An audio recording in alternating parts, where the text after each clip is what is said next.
Welcome, everyone, to Healing Wednesdays and the Circle of 12. I'm Lee Carroll. And I'm Monika Muranyi. Well, we are back every Wednesday evening of the year. We come together with special guests, questions and answers, discussions, meditations, and, of course, channeling. Well, this is our once-a-month free program. Now, you know that because you're watching. So YouTube subscribers, welcome. Also, welcome to all of you who are joining us for the first time from anywhere on the planet. Our diagnostics show that there's always many of you. A special welcome to the members from the Circle of 12 membership who receive one of these programs every week of the year. If you're not a member but you follow Circle of 12 on YouTube, this is your 26th free program. If you are a member, this is program 105. It's almost hard to believe, 105 programs.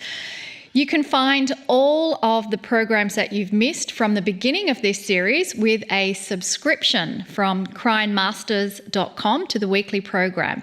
Now, we don't normally talk about the price of things on the program, but I'm going to mention it anyway because I can.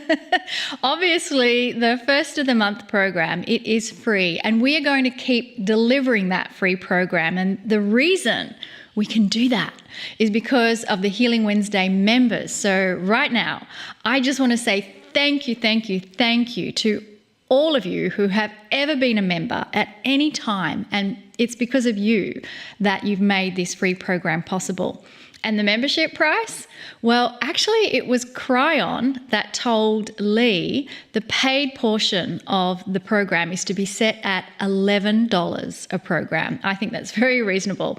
And what is so awesome about that is that if you sign up today, not only do you get the current programs each week, but you can access over 100 past programs. And that's because all the members receive every Healing Wednesday program we've ever done, and the library is building all the time. In addition, the members receive many extras, including special videos of Lee explaining things and so much more. And, of course, the YouTube library, what you're watching here if you're a YouTuber, is also growing and growing. And this library here, with its very own playlist, it never expires. So you can watch these programs as long as you wish. So, YouTube subscribers, please take a look at some of the great programs from the past with wonderful guests you may not know about. Most of them you don't know about because we've had so many on the program. It's just fantastic. And of course, it goes without saying, I'm going to say it anyway. Are you ready? Click the subscribe button. Be a regular part of this profound and free experience. And here's something that we've been talking about to you for the last 2 months. Lee and I have been working on a new Kryon school. We're calling this online school the Chrysalis Academy, and it's named for the well-known transformation of a caterpillar to a butterfly. Now, the very first course Monika and I are going to teach together is about core spiritual truths. It represents some of the most powerful and profound sacred information which was first taught to humanity by those from the stars. Something happened on the big island of Hawaii in 2017. In a seminar there, Kryon revealed how the grand truths of God were taught in ancient Lemuria. I've been waiting for over 5 years to teach this subject in a way that was meant to be taught. We tried a few times since 2017, but nothing really new was coming from Kryon. I was waiting for new information. Now I have it. Information is pouring in, and we are writing it down and producing it on this course, this masterclass series, as fast as we can. Some of you know what that subject is called. It's called the Lemurian teaching wheel. This ancient teaching tool is packed with the original core truths from the creative source and details about how these concepts were taught. These are beautiful truths, and Kryon is revealing so much about them. In order to correctly teach the compassion, the love, the wisdom of how the Star Mothers taught the Lemurians back then, it's going to take over 47 lessons to teach it. And again, to find out more about the Chrysalis Academy, simply go to KryonMasters.com. I'd like to now talk about some of the quotes from Kryon, because Kryon often gives us metaphors where one phrase can have an entire encyclopedia of knowledge associated with it. So here's a quote I'd like Lee to further explain. Consciousness is energy. It can alter physics. Lee, what does Kryon mean by that consciousness is energy and it can be altered by physics? You know, if any of the regular Kryon viewers or readers heard this, they would already know. But I'm very aware that there are always new people who don't know about what this actually means and what the latest science actually has revealed. First, I'll offend some people. I often do this. It's not on purpose, folks, but it's because of what I call consensus reality. We all grow up being taught certain things a certain way, and when they are often shown to be different from what we were taught, we actually defend what we learned anyway, even if there's valid proof it's not right. Kryon tells us that what we call consciousness can be measured as energy, real energy. In addition, the level of consciousness or the awareness of universal truths by an individual increases that energy. The more light you carry, the more your consciousness can be seen, measured, and used for compassionate action. So, number one, how many reports do we have of the masters of old, you know they are, violating physics and physical laws? The answer is most of them. We call it miracles, and some spiritual systems actually require these miracles to achieve sainthood. You might say that humanity somehow expects it from high spirituality. That's one of the keys here. What if instead of a miracle, it was just physics being altered by very high sacred consciousness? Walking on water, creating things that are not there, are very doable things for a master.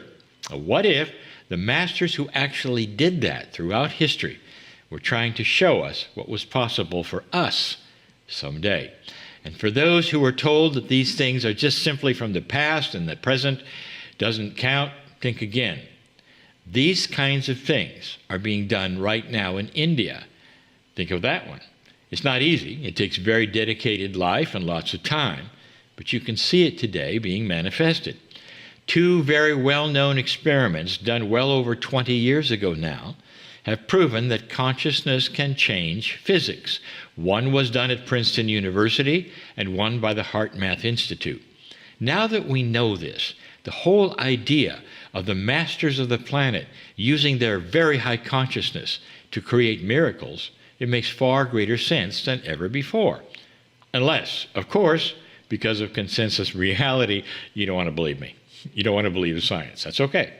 This premise does not diminish any work from any master on the planet. You got that? Doesn't diminish anyone. Instead, it helps to show a secondary lesson that these masters were also showing us. We can do this too. This whole statement from Kryon is for us today, and it's this: we can also create seeming miracles by studying the ideas of manifestation through compassionate action and so much more.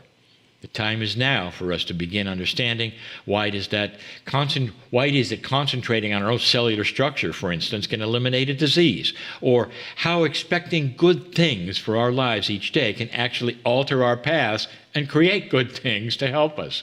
Consciousness is indeed energy. So let's start working this idea and learn more about it, how it could work for us. I love that, Lee. And I also want to mention to our viewers that we did participate in the One Field experiment, where we did have many different scientists measuring the changes and effect in energy through our consciousness. So again, that's the One Field experiment, which you can also see on the YouTube channel as well. Here is the second quote from Kryon that I'd like to ask Lee to explain. It's this: you cannot go backward in consciousness from lifetime to lifetime. What's Kryon saying there, Lee, that you can't go backwards in consciousness? Well, this is in reference to the way, I'll say, the system of reincarnation is set up. Yep, you got to believe in reincarnation for this to make sense. If you don't, you can go in the other room and get a glass of water. Like so many other revealing spiritual concepts as given by Kryon, it's very controversial. From our own logical and linear minds, humans apply the rules of hierarchy and flowcharts to everything spiritual. It's just the way we work it. There have to be angels in charge of angels, and a place for this and that in heaven. And of course, levels and degrees of punishment and reward. All of that comes from our own human consciousness. It's not from God. God does not think like a human, does not put things in boxes like we do.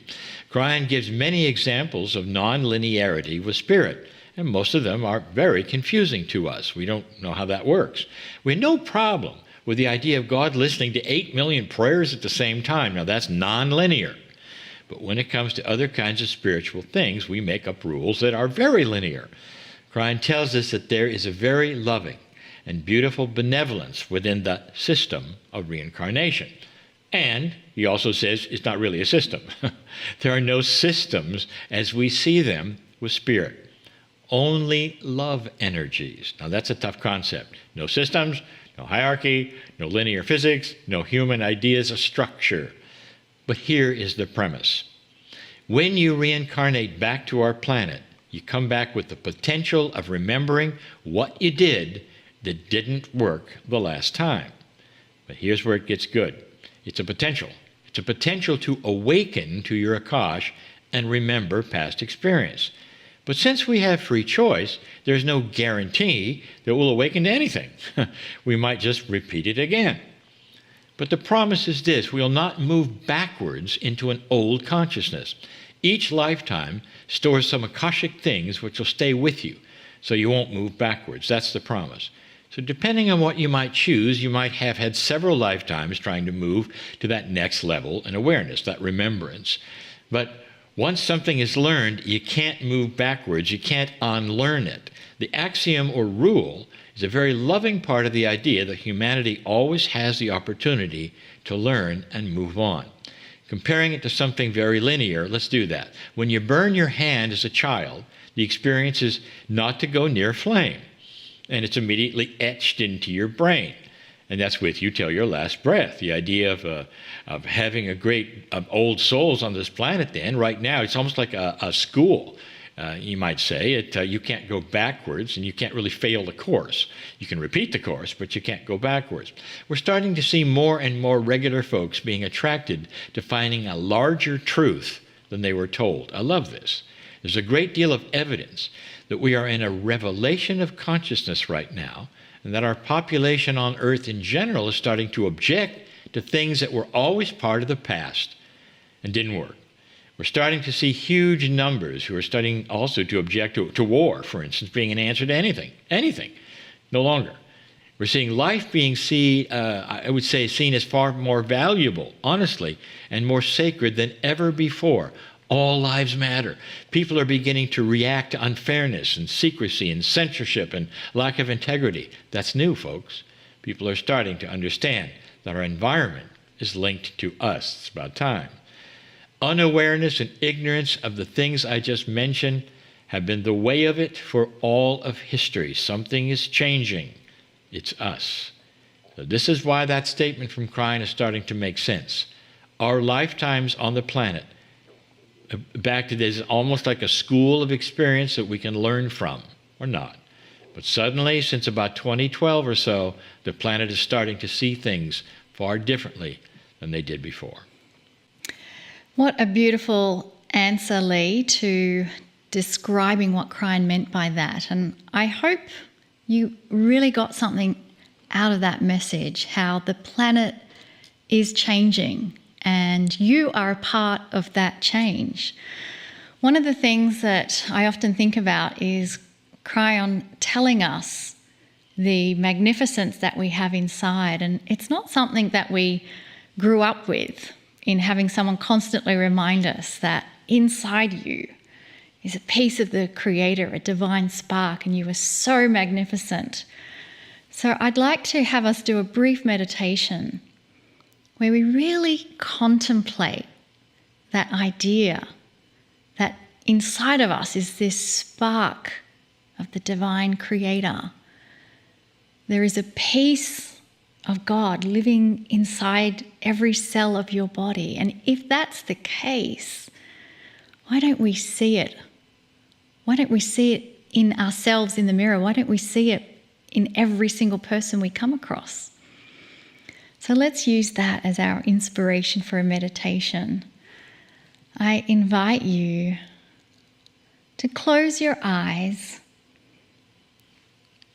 and allow your breath to become softer and slower, so that as you breathe in, it's a count of 5 or more, and as you breathe out, it's a count of 6 or more, so that you're breathing in and breathing out becomes a slow rhythm that signals to your body that you are in a safe place, that you can completely relax. And in this safe, relaxed place, let us put a question into the field. Dear Spirit, show me my magnificence. Dear Spirit, bring to me things that remind me of my magnificence. Dear Spirit, show me the magnificence in others. And now that we have set that request, just be observant to what things will unfold in the day ahead, in the week ahead, in the months to come. Things to remind you and show you of your magnificence. Greetings, dear ones. I am Kryon of Magnetic Service. This is the beginning of a month, a series of channels, of subjects, as we always do. The particular subject, this particular month, will be 4 lessons, if you want to call it that, of a change of paradigm. Now let me start this with a message that you've all heard before. There's something going on the planet right now which we're calling the shift. Something that was foretold by the ancients and something that you can see even in your news.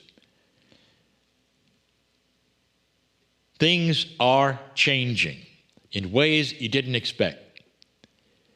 And some of those things that you don't understand and you think are negative and are changing what's happening on the world to a negative way, you're misunderstanding. Kryon, how can you say that? War is here yet again. Is that not a step backwards? Indeed, it would seem to be. But if you'll recall the messages and the predictions that I gave all along, and even recently up to this point, I said when the light shines on this planet, it will expand those things so much that are light, that there will be objections from those invested in the dark, who will try to pull it backwards to your grandfather's world. Have you seen that? The answer is yes. Many inappropriate things are going to start being seen in this way. Things perhaps that were always there will now show themselves and react because there's just a little too much light. Perhaps there's a little too much peace. Perhaps there's a little too much of what is a changing world that is not comfortable to organizations, countries, systems that counted on being in the dark or out of integrity. And suddenly, there's reaction. That's what's going on. So there are paradigms of shift, even in spirituality, in metaphysics, that we talk about, that are going to enhance that which we have told you you can do. For many years, even before consciousness was proven to be energy, there was the idea that human beings can create a coherence of thought and that they could do it in a nonlinear way, almost a multidimensional way, that would affect other groups of people. And in that, there have been many times where groups have assembled to pray for peace and ask other groups around the planet to do the same at the same time. And the idea is that you would have then coherence between the groups, no matter how far they were apart. And the results have been amazing. It's only been in the last 10 years or so that you've been able to then measure those results. And indeed, those measured results were amazing. It worked. But the premise is still linear. As good as the premise is, a group of people coming together can create a specific light energy that can be sent then and felt by other groups around the planet, who then also in coherence will create other light energy. And the idea is that all of this together will spill off into those perhaps not in the groups and help create coherence in the decision makers, in those who would be voting, and perhaps those who are just part of the planet. And it would spill over into them so that there would be a coherence, and you would eventually have peace on the planet. Healing would be the same way. Now, this has been done for a very, very long time. And only in the last 20 years or so it was seen as very effective, profoundly so, unexpectedly so. And that's where it stands. But I can tell you something, a change in this paradigm of how it's done, but moreover what to expect, is at hand. Using the same principles, the same paradigm that you did in that linear way, with a new idea infused into it, can make it tenfold what it is. I give you this example. Let's pretend that in this, the old way of doing it, a good way so far, the only way, is that each of you has a wand of light. And you hold this wand of light in your hand, and the coherence that you produce with the group you're in lets everyone have that wand of light. Now they're in coherence of light, and they all have the wand. It's beautiful. It's powerful, very powerful. The wand of peace, you might say. The wand of awakening, you might say. And as they meditate in this state, others on the planet in other groups, they see this and they get that wand as well. And all of them are then suddenly able to hold their wand of light. Now, this is the old paradigm, and there's nothing wrong with it. It's beautiful. And the idea is that if enough people carry that wand of peace and light and awakening, it spills over. But there's something that also happens, and it's very linear, very linear. You can call it the law of diminishing returns or the law of the inverse square or whatever you want if you want to get physics into it. And here it is, that when you stop the coherence and you stop the meditation, the wands go away. What you hope is that enough people got the wand to help the peace on earth of the healing that you're trying, and so you do it again. And so you do it again. Nothing wrong with that. But what if you could enhance that experience by another paradigm? A complete change, and yet it's the same. It's a little non-linear. I'll give it to you now. The person holding the wand says, "Let this wand be me." And inside of you, you become the wand. Now there's something different here. Instead of you holding a wand that is a tool that you can use here and there for others to have, for others to see, there's eventually a time when you put the tool down. But if you put it inside yourself, are you listening? It's forever. It goes into your DNA, into your cellular structure, into your consciousness, and you become the light. And you share that with the others around you in that group. So each one of them has the opportunity to either carry the wand or become the wand, to have light infused into them so that their consciousness emits it. And it stays there. There's no putting the wand away, because now it stays there. Till their last breath, it stays there. Light inside of them is created. And you have in a coherent group a combination of some who have become the light and some who are still holding the wand because they're working on how that works. And another group across the planet is in the same situation and are seeing it. Be the wand is the meditation. Take the light inside is the meditation. Not just hold it.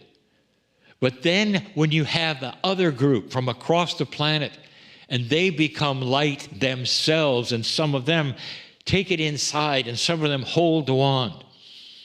When the meditation is over, listen to this.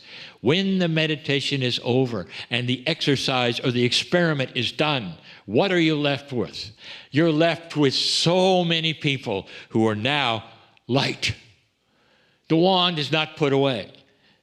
You don't have the law of the inverse square, which is to say a lessening. When it's put away, it goes away. No, instead, it remains. Against all linear rules, it remains.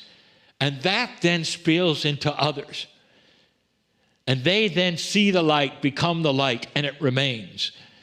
And slowly, over a period of time, as you do this again and again,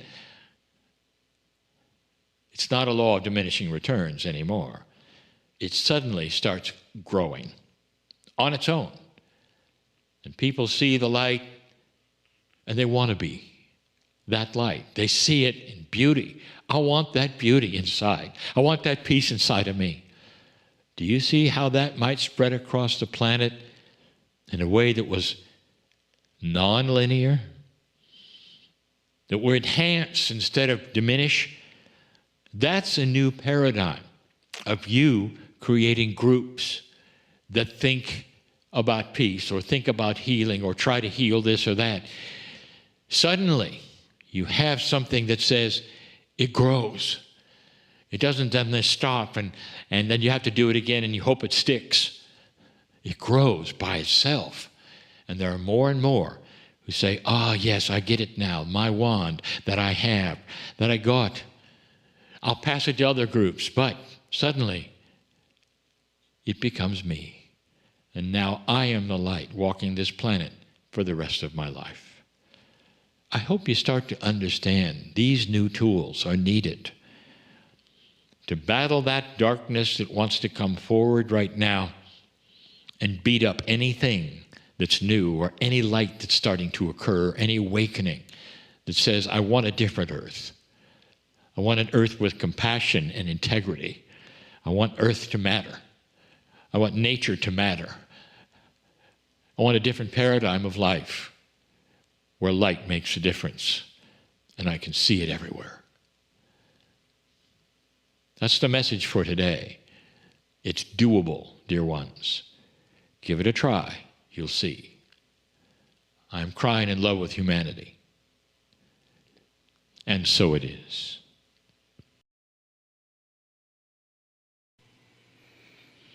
And with that beautiful message of illumination and light, I invite you to open your eyes and bring your awareness back into your body. And we're going to move into another part of the program where we have an incredible, amazing individual changing the lives of so many people on the planet. Mm-hmm.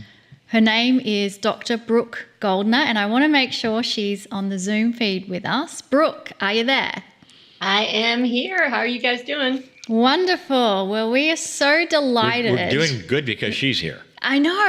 And she has some incredible stories to tell and knowledge to share with us. But before we get to the stories and the knowledge, I want to tell everyone, Lee and I want to tell everyone about her. Right. Dr. Brooke Goldner, MD, is a board-certified physician and the founder of GoodbyeLupus.com. Now, that ought to tell you a lot about what she's known for.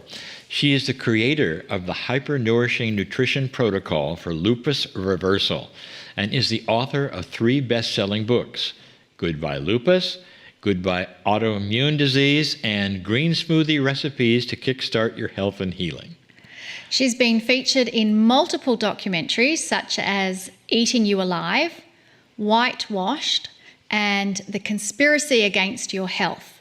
She's also been featured on TV news and The Home and Family Show, as well as many radio shows and podcasts. Dr. Goldner is a highly sought-after keynote speaker, so we're so blessed that she's given up her precious time to be with us, and she shares the stage regularly with other notable doctors. Dr. Goldner graduated Carnegie Mellon University with honors.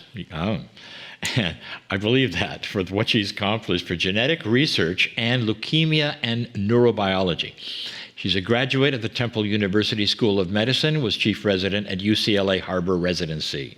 And she holds a certificate in plant-based nutrition, I love that part, from Cornell University. Welcome, Dr. Brooke. All of the things that I just said and read in your bio, I really am interested in. Would you tell us, let's just start at the beginning. How did you get interested in all of this? Well, goodness. So it's not like I suddenly developed an interest in all of this. It's kind of my life story.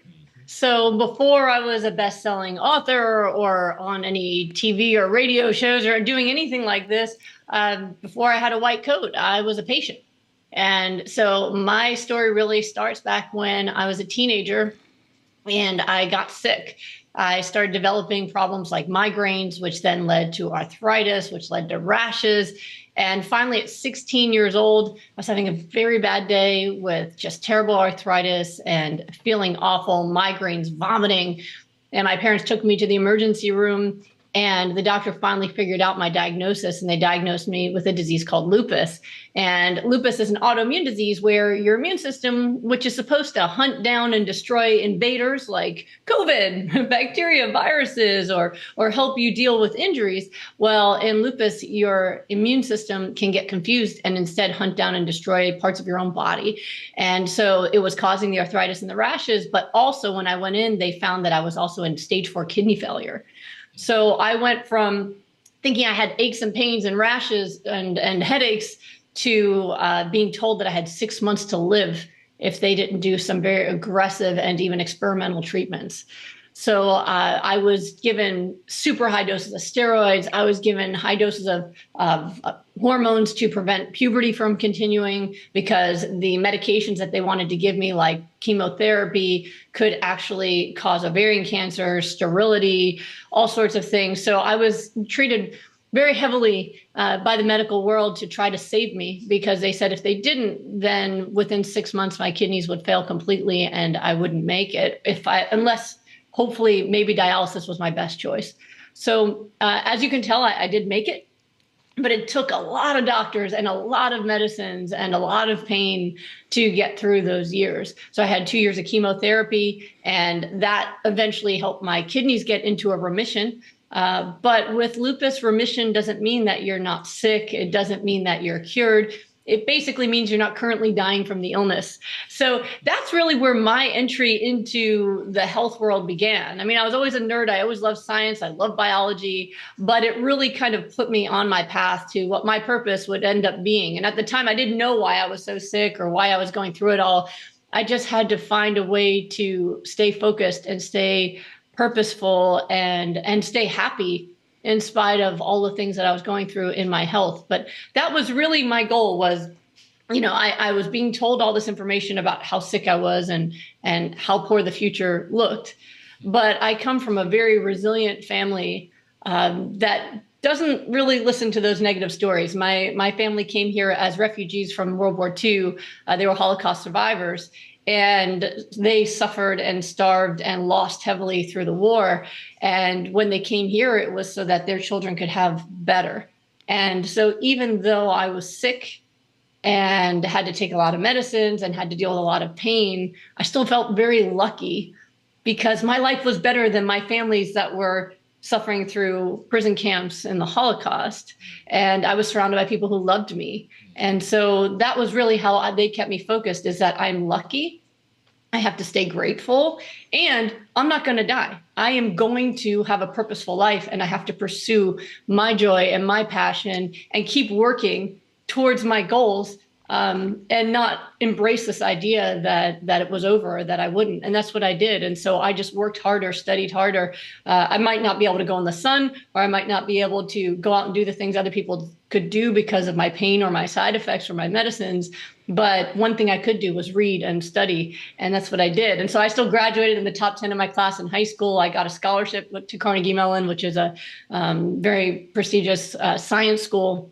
I did research there. But my goal was always just, other people might be able to live a longer life, but I'm going to pack as much life into the years that I have that I can. And I'll live bigger in the small amount of years that I might have than most people live in 100 years. I'm going to love, I'm going to learn, and I'm going to achieve. And that's really what I did. That's what I thought my contribution would be that maybe I would do some genetic research that could help autoimmune disease, or eventually I decided to become a doctor and said, maybe I can teach people with chronic disease how they can live purposeful, beautiful, passionate lives in spite of disease. But I never really thought that I would find some alternative treatment or way of reversing these diseases. That was purely accidental, and something that really changed my life completely. And it came from a story of love. I would love to hear that story of love. And for us, we feel that there are no accidents. Absolutely. This was divine guidance. Oh, she's a person for our time. Exactly. Oh, wow. And so what's the story of love that opened up the door to an alternative way to treat lupus? So what happened was, so as I went through college, I was able to maintain my remission. And again, in remission, I wasn't dying. So my kidneys were stable, but I still needed medication. And I took extra medicine for my migraines and extra medicine for my arthritis, but I was functional. And that was really what mattered most to me. Then I went to medical school, and in medical school, they don't really care about what illnesses you have. You have to work the hours. I couldn't manage my sleep and my stress the same way that I could in college. And I was working at one point 100-hour weeks getting through medical school. They have laws against that now, but not back then. I'm old enough now that I predate those laws that protected us, where you couldn't work more than 80 hours a week. But I was working more than that. And there would be days that I'd be all night working in the hospital, come home, pass out, wake up in my scrubs, and just get back up and go back in. I'm not proud of it, but I did it sometimes because I was just so exhausted. So I got sick again in medical school, and I started getting double vision. I ended up passing out one day, and it turned out that the lupus now was creating blood clots, and I was having mini strokes while working at the hospital. And so at that point, I was back with the doctors again, and now they said I had to take injections every day for the rest of my life, or I could have a stroke or pulmonary embolism or something else awful. So that was kind of where I was at this point. And it was definitely a harder time for me when I got this sick again in medical school, because the first time I got sick at 16 was, I was a kid. There was no internet. I didn't really understand what I had. I just did what my doctor said. Now, as a medical student, I knew very clearly what I had. And I understood how grave it was that I was progressing. Again, I was in my mid-20s at that point. And, I had the discussions with my doctor that, I'm never going to be able to have children, because between the kidney failure and the blood clots, one, the baby probably wouldn't survive, and two, I probably wouldn't survive. It's very dangerous for people with lupus. That I was progressing towards disability and probably would be disabled by my 40s. And, the clock was ticking. But so it was a harder thing when that happened. I gave myself about 2 weeks to grieve and cry and get support. And then I went, you know what? I'm still here. So, I kind of thought of myself as a comeback kid, that lupus would knock me down and then I'd be back. You remember those toys from back in the day where you punch it and the it would go down and come back up again?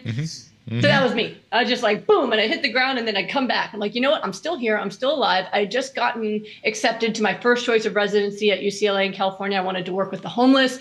And I was just very excited for what was next. And I said, you know what? I'm still lucky. How many people live their dream? This has always been my dream. I'm going to be a doctor in another year and a half, and I'm going to get to live my dream. And that's all that matters. And so I was back to my place of just gratitude and happiness for my life, which is where I've always just lived there. The sadness doesn't stick for long because I just am obsessed with happiness. I don't want to waste time. Time is precious for me. So at that point is when I met the man that I ended up marrying, Thomas Tadlock. And that in itself is an amazing story. If you don't believe in accidents, it's pretty incredible how we even met. Maybe if we have time, I'll tell you. But the universe kept putting us in the same spot till we finally got the picture. But we fell in love very quickly, and within a month of meeting each other that time, we knew that we wanted to be married. And I had to explain to this beautiful, amazing man that I can't have your children. I'm going to become disabled. You're going to have to take care of me before I die young. It's not exactly a romantic response to a wedding or marriage proposal, at 28 years old, to tell someone that. And to his credit, my husband said, I'd rather have a short life with you than a lifetime with anybody else. And I'll just make it the best darn life you could ever have. And I went, yes, okay, let's do that. So we, because I don't say no to love. I have a lot of patients and clients who feel like it's unfair to have a relationship with somebody if you're sick. That it's unfair to them. And I say, don't decide who gets to love who. If someone wants to love you, then let them love you, right? Like, take all the love, So that's what we did. And we said, we'll just have the best life we can together. And my husband, he's a fascinating guy himself, and his obsession is metabolism. And so he has his own best-selling book, Miracle Metabolism. And his obsession was that there must be an optimal human diet, that it seems like scientists know what giraffes should eat, and they know what lions should eat, and they know what cats should eat and dogs should eat and rabbits should eat, but they don't know what humans should eat. Everyone's got a different idea for diet, and it's not scientific. He's also a Carnegie Mellon guy, and we're very hardcore in the science. So he was obsessing about the best diet for human metabolism, that everyone should be able to have a fast metabolism, lose weight easily, or gain muscle easily. There should be one way. And he was right. And he did discover it. When I met him, he was in the process of discovering it. And so I said, I would like to have a fast metabolism so I could look good at my wedding, because I'm going to do this once and we're going to Maui and I want to look amazing. And I was eating the best diet to be overweight and sick. It's called hospital food. If you want to be sick and overweight, you eat that stuff. It is good for hospital business. You eat that, you're going to be at the hospital. So I was wearing that long white coat that covered everything, but I wanted to look beautiful for our wedding. And I asked him to help me with my diet. And he had to make changes for me because I was the first vegetarian he ever met. I'd been a vegetarian since I was a kid, but very processed dairy, eggs, bag of Doritos, just not healthy.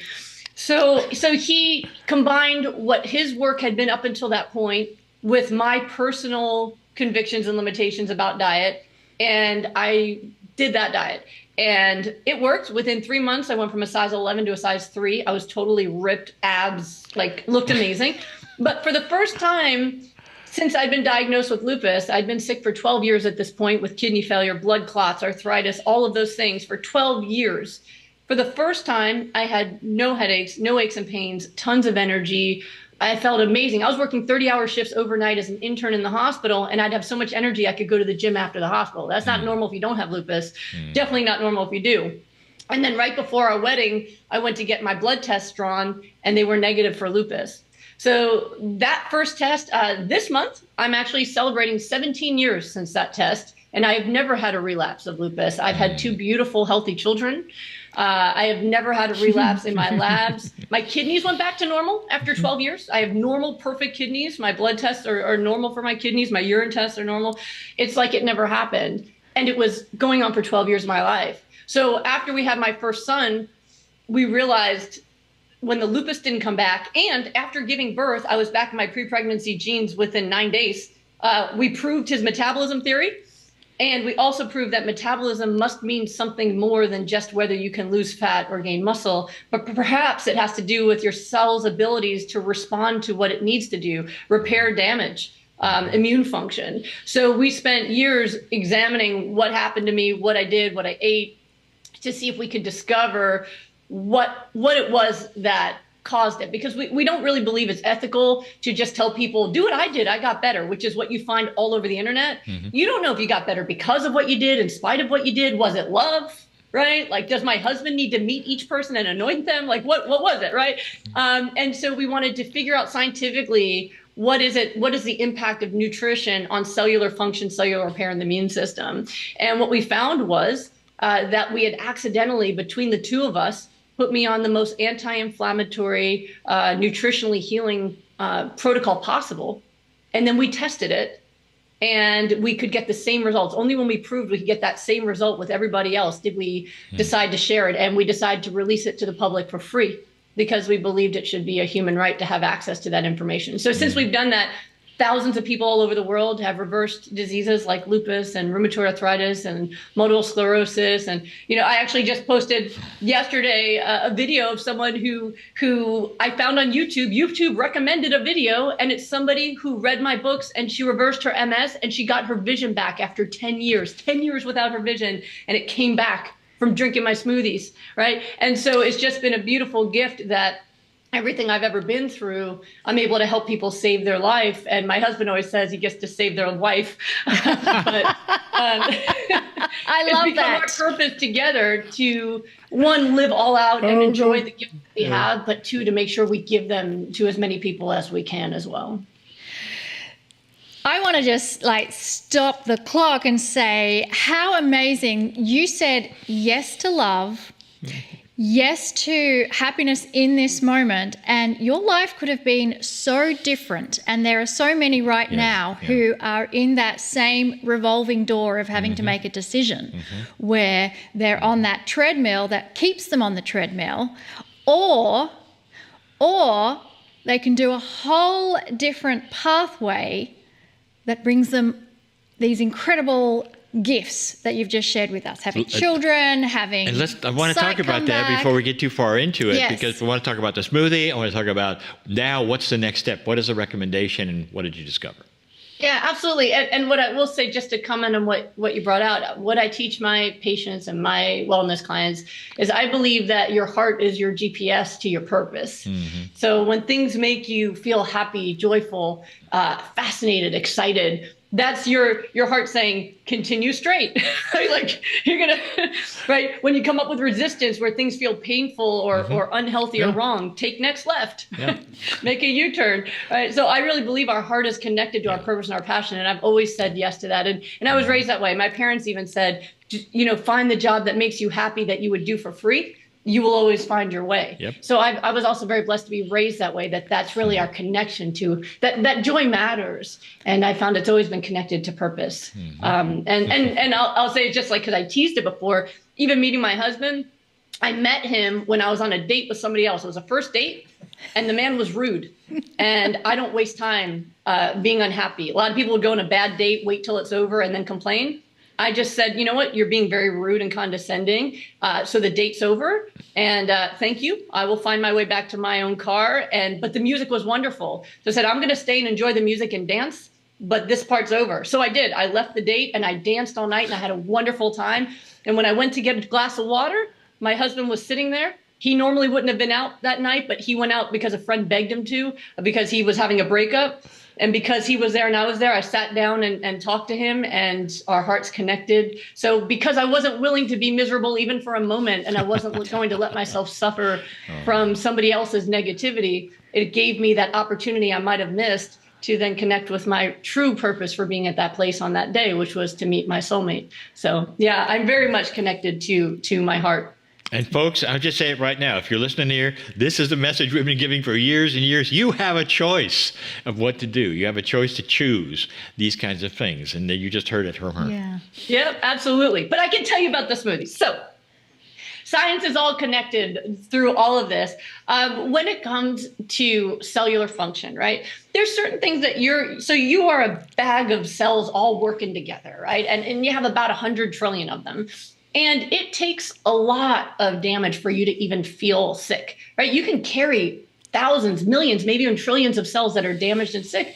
You don't notice it till you hit that critical threshold where you go, oh, I have a pain. But meanwhile, that pain was caused by enough illness building up, right, that you actually got there. So sorry, I get choked up talking about my husband and then so sorry. So you've got this illness that's built up inside of you. Now we have to repair that damage. And the good news is what I've learned is that it's never too late. Your cells are programmed to repair themselves. Like a Lego set has the directions. You need the directions, then you need the Legos, right? If you're missing one of the pieces, now you're stuck. Same thing with cellular repair. So you need vitamins, minerals, antioxidants, phytonutrients, phytoenzymes. There's omega-3 fatty acids, all these different things you need for cellular repair. And the protocol we created is called hyper-nourishment, because what we do is we intentionally overdose you in the nutrients your body uses for cellular repair. So what that does is that creates this fast metabolism where you can, if your goal is to lose fat easily or build muscle quickly, it's going to work.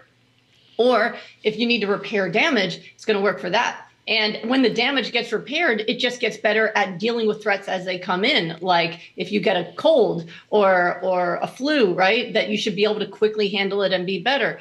Aging is a function of breaking down cells over time. If you have more nutrition, you're going to age more slowly. You're going to reverse the aging process in all the organs in your body, including your skin, but more importantly, the ones on the inside that keep you moving.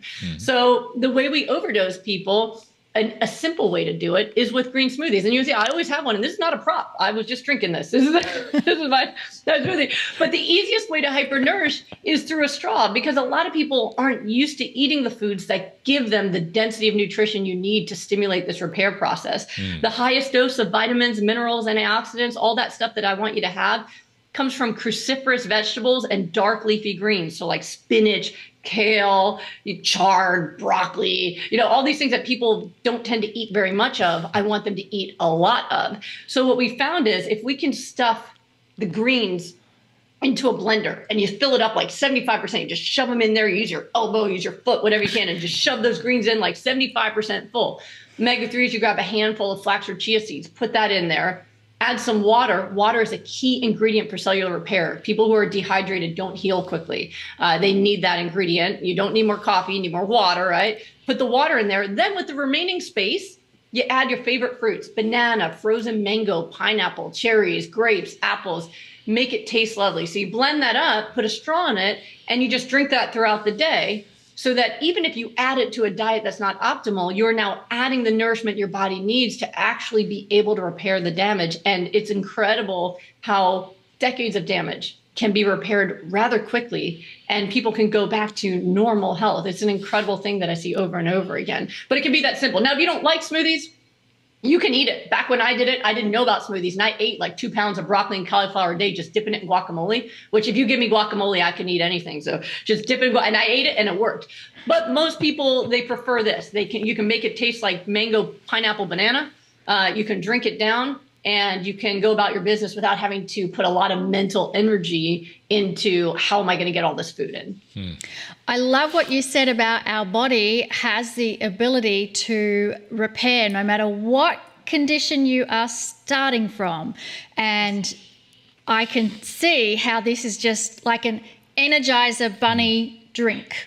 Right? Well, for sure. Absolutely. I mean, most people have never felt that when you get a dose of especially when you have a higher power blender like the Vitamix that just breaks open all the cell walls, you drink it and you're just getting a super dose of vitamins and minerals. It's an amazing, incredible experience. A lot of people walk around feeling tired all day. And the reason you're tired is either you're not getting enough sleep, you're malnourished, or you're dehydrated. When you fix the hydration and the nourishment issue and you make sure you get your sleep, you'd be amazed how much energy you can have and how good it feels. That's why I'm so addicted to it. I can't ever give this up because it feels so good.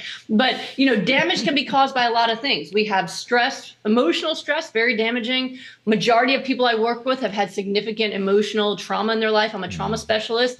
And so when you've had significant emotional trauma, depression, anxiety, it causes damage to the cells. It affects the way your immune system functions. So a lot of people with depression, anxiety, and emotional trauma have autoimmune disease or other diseases like cancers and heart disease and other things. So those things can cause damage, and the wrong diet not only causes damage, but deprives you of the ingredients you need to heal the damage. So I really have a very holistic approach where I work with people on let's heal the moods, let's heal the foods, right? We got to do all of those things together. And when you do that, your body has just a remarkable ability to come back. I joke sometimes that I'm in the resurrection business, because a lot of the people come to me, they've got like 10% of a kidney functioning, they've got glaucoma, they've got diabetes, all these things, and a lot of them are barely moving.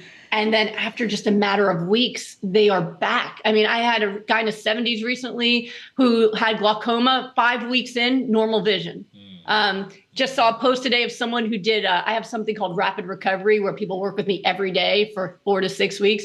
She did rapid recovery with me for lupus 3 years ago. She's been in remission ever since, just had a baby, no relapse, never had a relapse. Her twin sister did it while pregnant, and she also healed herself. It's incredible that it doesn't really matter what the disease is, because the nutrition is not specific for the disease. It's specific for cellular repair. So if you take good care of your mental health, you make sure you get enough sleep, and you nourish yourself properly, your body can really come back from a lot more than you think.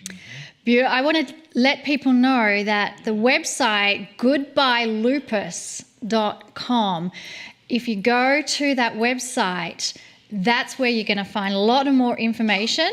And then there is this incredible opportunity to get free recipes from another site, and it's called smoothieshred.com. So that's smoothieshred.com, SMOOTHIESHRED.com. So that's a free website my husband made for the public.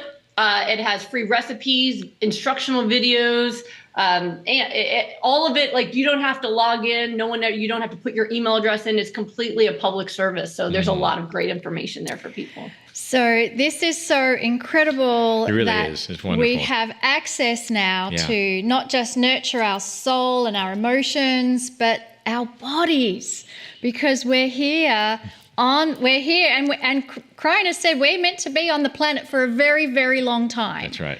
And this I would say, you might be a spiritual being, but you're living in a physical body. Yes. Right. So That's you right. do have to take care of this part. Yeah. Absolutely. Yep. I agree. Absolutely. And it couldn't be more simpler. Suck through a straw. I mean, how hard can that be? I like it already. We're at this point where we have a couple minutes left, and we'd love to you just say, if you had an address and you had to give it in very short to everybody, what would you say? I think that it's really important to consider the impact of what you do for yourself on the people who care about you. A lot of times people feel like it's selfish to look after their own health, to do self-care, to take the effort and the expense it takes to eat well or to get the help they need for themselves. But it's really important that you consider how many people actually need you and love you. And I think it's pretty big. I mean, there might be people in your circle, kids or parents or siblings or friends. But also, I believe each of us was born with a gift that we're meant to give this world that we can't give if we are sick. So really taking great care of yourself is the most important thing you can do for everybody else who needs you here. So just try, even if it's adding what you're missing, even if it's adding a smoothie to a McDonald's diet. Start taking just whatever step you can towards that, and remember that taking care of you is actually better for everybody else as well. So beautifully said. Thank you so wonderful. much, Brooke. It reminds me of one of Kryon's quotes, one of my favorites. I take care of myself first, and the honor of my journey is passed on to others in synchronous ways. So thank you, Brooke, for being awesome. Such an amazing guest. Wonderful. Thank you. Thank you so much. All right. Wonderful. So we are now going to take a 10-minute break, and then we'll see you back here for the Circle of 12.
Well, welcome back, everyone. I am so amazed, Lee, at how we keep getting the most incredible guests on our program. You know, autoimmune stuff is really prevalent, and I've heard so much more about it, I think, just in the last few years. I'm so glad somebody's dealing with this and has been for some time. Yeah, the work that Brooke is doing is just extraordinary. So I especially like the smoothie part. Oh, you're so smooth. Thank you. Well, it's time again to do what we're calling Miracle Moments. This program you're watching is, of course, about healing. It's about sending and receiving energy, something that old souls do really well. Before we invite you to participate in this week's Miracle Moments, I'd like to ask Monika to share one of the miracles that a precious old soul has received. This miracle moment comes from Facebook. Leslie had a miracle happen, and here it is. I'm 76 and have been on this consciousness path for most of my adult life since the mid-1960s. I've been inundated with bag lady fear energies. Nothing I've ever done has ever been able to silence this past life issue and the emotional havoc it creates. It hasn't helped that my business pretty much died and I've been living off of my savings. Anyway, I don't know if it was timing or, as Kryon mentioned, that the energies have finally changed to receive this kind of help and healing. But I called forth for more helpers who were masters in my particular situation. I began to see the most beautiful colours moving around, and then I could feel them going into my belly. That's where I usually feel the anxiety and fear. I stayed lying on my bed for at least an hour after the channel had finished because I knew deep removals and major releases were being done. I just wanted to let you know, and I'll continue to observe. Hopefully, what I came in with and what has tortured me for at least 50 years has been removed. Thank you both. Thank you, Leslie. I absolutely know that the profundity of that experience has removed that issue for you. Thank you so much for sharing that with us. And it's a beautiful reminder of what is possible, that miracles can happen. And what I'd like to do now is invite all of you to join with me in sending energy to those who are needing a miracle right now. Many are in trouble. Many have asked for our help. Many want prayers sent to them. And that's what we can do as a group of old souls together. And so I invite you to close your eyes and feel, sense, or visualize your body as a wand of light. Continuing on from what Kryon gave us in the channel, that you radiate light and broadcast it well beyond your physical body. And that as we create a field of coherence with each other, this light begins melding with all the other bright lights around the globe. And the amplification of this light that melds with all the other bright sparks across the world means that there is no corner on the globe right now that is not having light spill out onto it. In other words, we have created a blanket of light around the globe. And this illumination can trigger a cascading effect of other lights being turned on, so that those in trouble can feel or sense turning a corner, having help, receiving support, feeling love, feeling compassion. And we wish to remind you that as you radiate and transmit your light, your transmitter is also a receiver, and that you too are included in receiving this wave of love, support, compassion. And from this posture of energetic support and love, let us now move into the Circle of 12 experience with Kryon.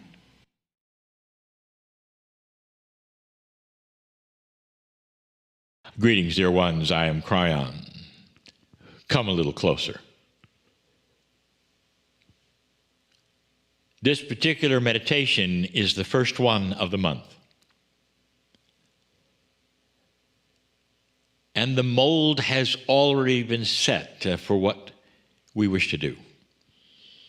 For those who have not seen this before or wonder why this particular episode or experience would be different than most, I'll tell you. There's a new tool, a tool that some, even in metaphysics, would deny. And that is the ability for the human being to touch something that heretofore was untouchable. And that was the energy of your soul. For so long, you've been told and taught that your consciousness is not high enough yet for you to do that which we are going to do today. The soul belongs on the other side of the veil, you've been told. And that's what you will join after death, you've been told. When all along the reality is your soul has always been with you, it's part of you. But touching it, or being part of it, or knowing what it is inside of it, perhaps, if you want to call it that, has not been something that has been available, and now it is. Why would this be, you might ask, Kryon? And that is because this shift is allowing it. This light that is occurring on the planet is being absorbed by so many old souls. Can I say it again, old soul? If you're watching this, and this is the first time, or even not the second time, you're not here by accident. If you are interested in these things and your abilities to change this planet with the energies of how you think and what you do, to change your life, you're right. It's something that, again, those before you did not have. Even you in your past lives didn't have. That is because there's an awakening going on, and it goes right into you, inside you. It enhances everything that you are and allows for these things to occur. And these things that occur are an elevation of consciousness, awareness, and the abilities to do these kinds of esoteric things that we're about to do. What things might they be? You'll see. We need you to stay, dear one. Do you hear this? I don't know why you're watching this. Really? Do you? Is it because you're curious, or because perhaps there's something that needs to be done, or maybe synchronistically you need to hear what's going to happen next? We're going to go to the other side of that bridge that we always go to. The bridge is between the linear self and the multidimensional self. What you know about you or been told about you, and what is coming, which is the soul part of you that you not know really about. You're not really aware of it, because it is a multidimensional part. And you are so linear. You always have been. So crossing this bridge is a metaphor. You might even call it an excuse that allows you to go into a very sacred place. The excuse, the metaphor, something that is there now finally, a bridge that was never there before. The bridge allows you to cross it into the bigger you. You might say, where do we actually go when we cross the bridge? And the answer, inside, the most sacred part of you. You cross the bridge, there's a mist obfuscating this side from the other side, and you end up in this beautiful place of peace. eternal peace. That's you. That's your soul. Where it always has been, always will be you. It doesn't have your name, not the name that you think. But let's go there. Let's see what's next. I want you to take my hand right now and cross this bridge. Let's go. Oh, this is going to be a beautiful experience for some, because what happens next is real. It's not an exercise. It's not a pretend. It's not a maybe. It's not even an affirmation. It's real, if you choose it to be. Cross the bridge with me through the mist. And as the mist clears, it's not what you see, it's what you feel. Eternal peace. Everything that bothers you is gone right now because you're in that bigger part of you. You might even say you're above the clouds. You're above everything that might even be anxious or even a little bothering to you, because you're above it all. You're in this beautiful part of you, which is eternal, which always was before you ever got here. And when you leave, it'll be the same. It's you. It's what the Creator has given you, the soul, which is part of the creative source. You might say the soul is part of God's creation, part of God itself, in so many ways. That's the God in you that we have always talked about, so many have talked about. And you're going to go through that door again like we did 100 episodes ago. That door that leads to a little theater, a theater in the round that you don't know what's going to happen. But you always go down into the audience and up into the stage like you always do, and you're going to do that again. And you're going to sit in that chair. There's one chair on the stage. And the most interesting part of this multidimensional experience is that you're not really alone doing it. I have a hard time explaining this. But how many of you are listening to this right now?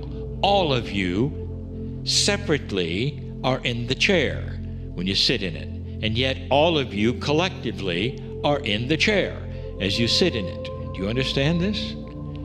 If all of you are going through this exercise, and all of you are in that soul of yours, and all of you are sitting in the chair, and all of you are connected in the oneness of spirit, that means all of you are sitting in the one chair.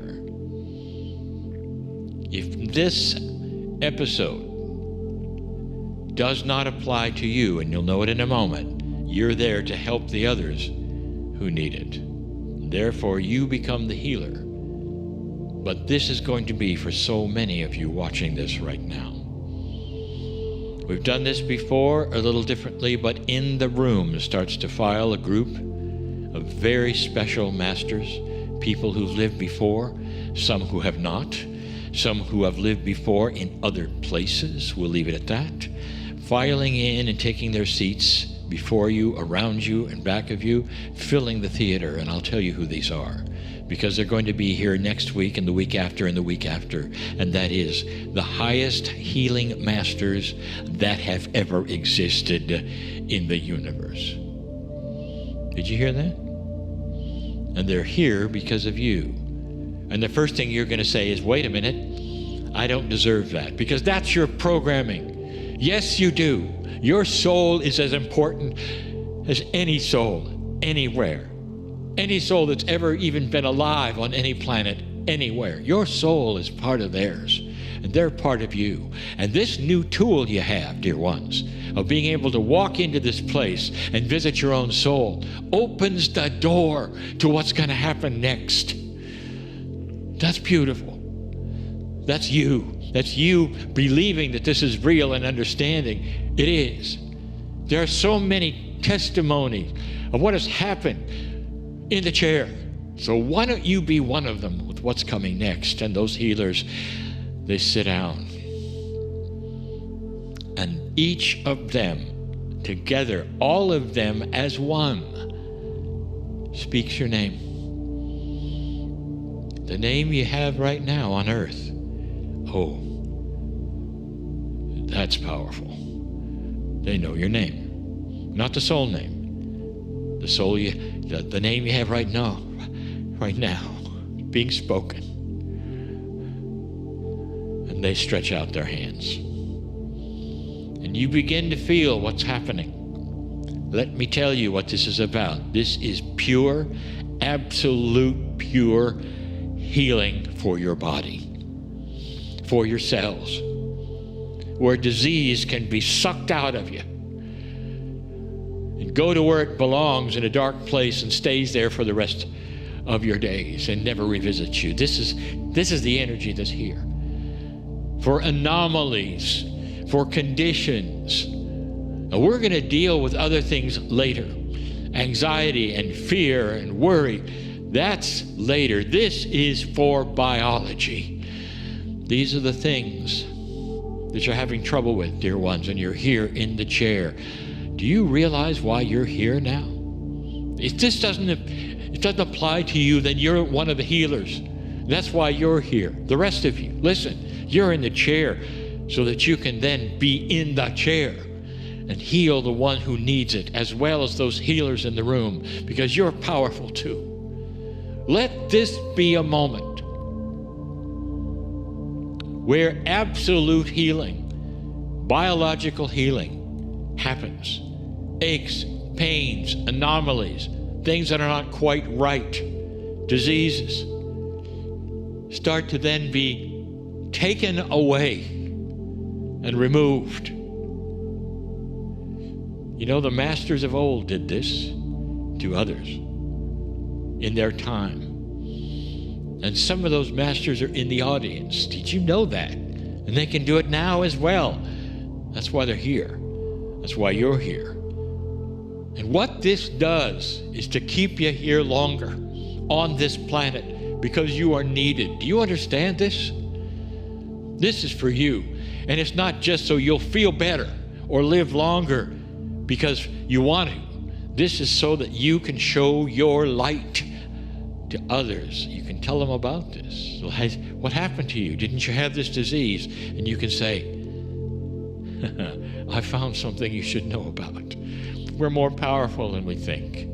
And you can take it from there. This is not something that belongs to a few. This episode you're feeling as you're in the chair, as these things are happening right now, belong to everybody. Everyone, not just those watching this program. Anyone who realizes it. Anyone who can start dismissing that consensus reality that says these things are not possible. That was trained in you. You know better. You're receiving it. You receiving it. This is real. This is what I want for every one of you. And there will be some of you who say, and when this is over, what happens then? I'm liking this. Can I watch this again? Yes. As many times as you want, and you can sit here as many times as you want, and you can feel all of this inappropriateness leaving from your body. It's inappropriate for someone carrying as much light as you do to have these things in your body.